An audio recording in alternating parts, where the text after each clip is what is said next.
20,000 feet, clinging to the side of this mile-high wall of granite, and everything in front of me was just space. Falling off a mountain goes against all my instincts as a climber, so this will be much harder for me. It's like throwing myself into the space between life and death. 3, 2, 1 down.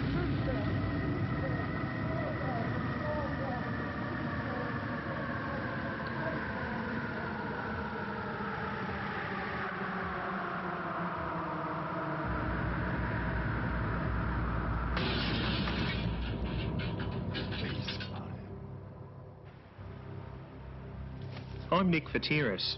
I'm a base jumper. BASE, or B-A-S-E, is an acronym for the 4 things to jump from. B for building, A for antenna, or a crane,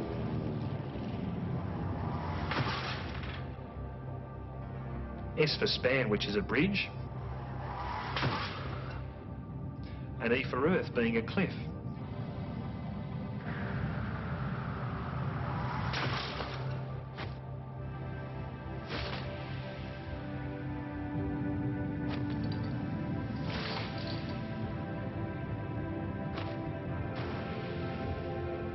For 10 years I've been travelling to different parts of the world, jumping off things for fun.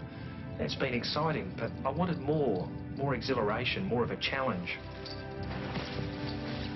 I wanted to feel that pioneering spirit that attracted me to it in the first place. So I started selling this idea to jump from the highest cliff face in the world.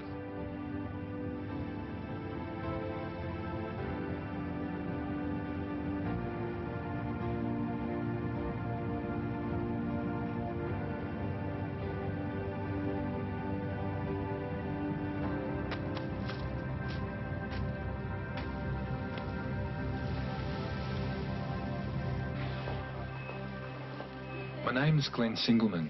I'm a doctor and a mountaineer. I love climbing things. I've been the doctor on mountaineering expeditions in 5 continents. I enjoy a challenge, but I always thought base jumping was too risky, until I met Nick. He's done hundreds of base jumps, but he's never climbed. I've done hundreds of climbs, but I've never base jumped. So we made a deal. I'd teach Nick to climb if he taught me to base jump, and we'd combine our skills to climb and jump off the highest big wall cliff in the world. Look at this. I've got it. Look. This is it. We found it in a climbing magazine.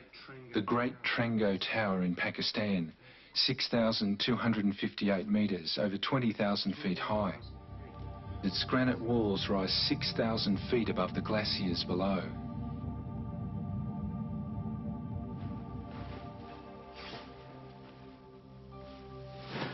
Packing for a base jump is all about making it work right the first time. Generally, there's no time for a reserve.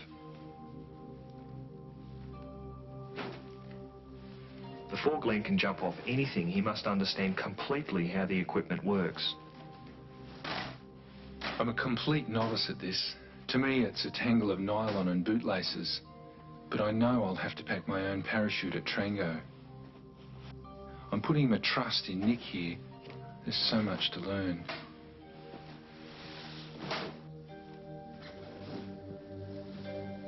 It's the objective of a good pack to ensure it comes out straight, on heading, and facing away from the thing you've jumped off. Packing for himself will force Glenn to think about what's happening every step of the way. It will force him to think about taking responsibility for himself, and that is the primary prerequisite anyone needs to go base jumping.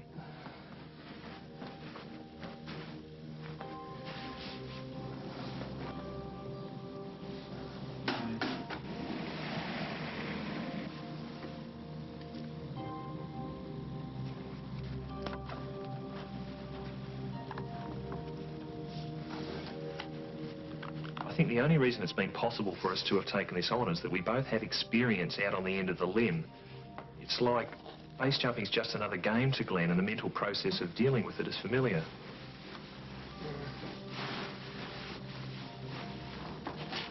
So it's a childish, recreational, fun activity with grown-up rules.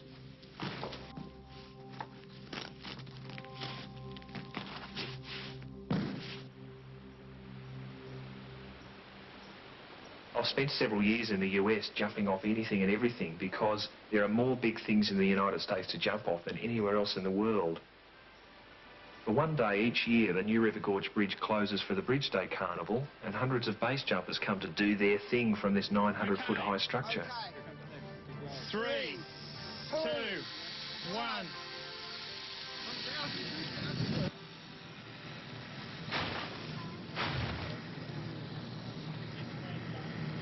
Standing on the exit point, there's a feeling of respect.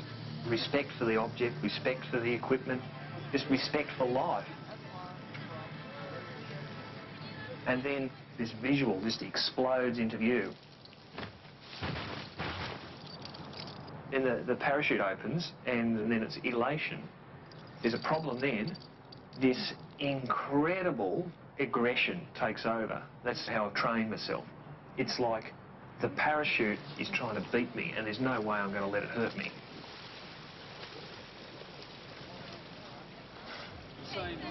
It's bizarre, you know, it's jumping off something. That's what I did when I was a little kid.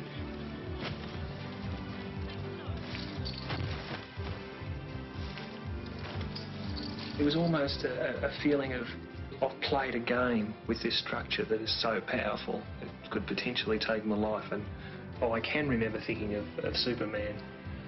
I feel like Superman. I can do anything. Boom. Splat. Death. Yeah.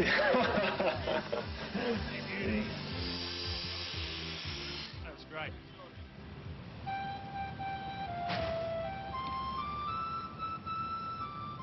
Jumping from the Statue of Liberty was an idea to promote the restoration ceremony in 1986. They said no, but I did it anyway. I work in the emergency ward.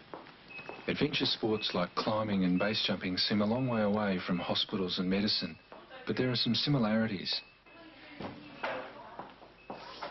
Emergency medicine is adrenaline charged. It's really an adventure in medicine and great preparation for the uncertainties of expedition life. I think the fear of falling is like the fear of needles. The idea is worse than the reality.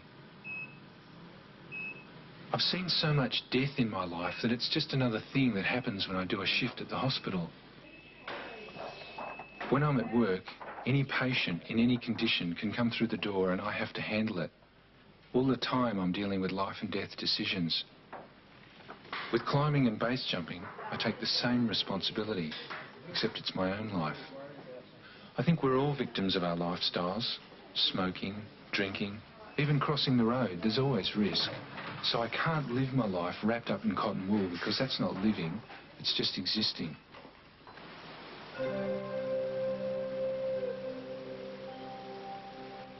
When I finished medicine, I felt pretty sure of myself.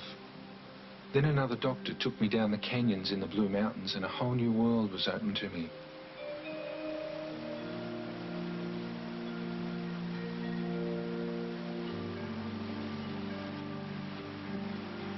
Training in the wilderness is the best way to get fit for an expedition.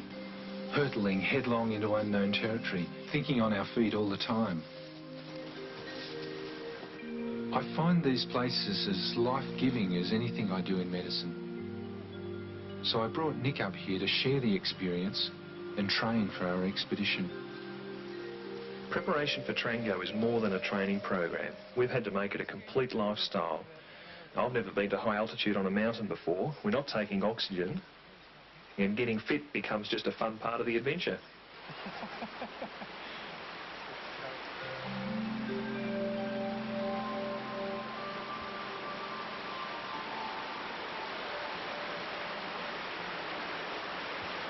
Glenn, this is the closest we're ever going to get to simulating the real conditions, the real thing in relative safety. Don't dive off, punch your chest out. Do it aggressively. When we get there, adrenaline, knees will be knocking, and we want to be in control of that. I mean, you know, you've got it all. Let's do it. Can I have a stupid question? Yep. What if, when we go off the wall, I go head down? Why will you go head down? Okay, if you go head down, follow through with it. Okay, follow through with it. Don't dive and start, you know, flailing your legs. Keep your shoulders level to the wall. Even if they're head down, as long as they're level, the parachute will probably still open straight. If they're dipped this way, we'll have a problem, right? But punch your chest out. To prepare for a big wall base jump, I have to overcome my fear of falling. Legs will be shaking too. We'll all be jelly. Yep. Do it. Okay? Okay. So Nick took me to a 130-foot high bridge and told me to jump off Ready. without a parachute. 2, 1. 1,000. A bungee jump is like a ride in a fun park. You just hang on and get scared. But with a base jump, you are the ride, and if you don't keep yourself on the rails, you'll die. 1,000, 2,000, 3,000. So this is the safest way for Glenn to practice launching, which is the most critical part of the jump.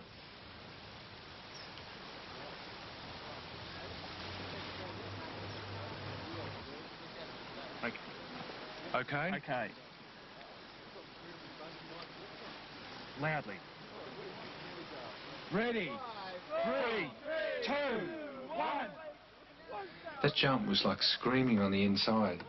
My eyes rolled back in my head. I couldn't see anything. My stomach was in my mouth. It was a lot harder than I expected. Glenn has to learn not to go head down or into a somersault. He must be straight and level at the point of opening to allow the parachute to come off his back cleanly, or it could wrap around him and not inflate. 5, 4, 3, 2, 1. I practiced another 7 times that day to get my body position right.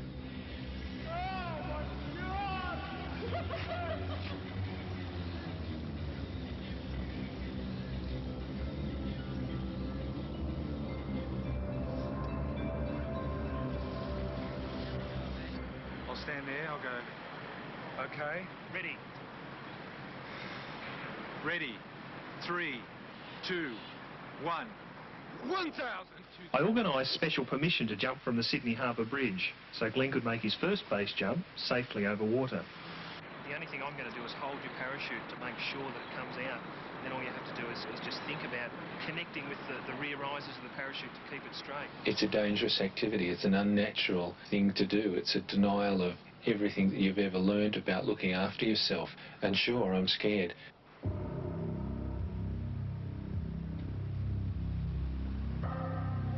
The night before we do a base jump, I really can't sleep properly because I'm just thinking about what's going to happen tomorrow. Will I perform the way I've been trained to perform? I try to think about the particular organs that are being affected. In that case, it was my knees. They were trembling, they were jelly, they were weak. I could hardly move them.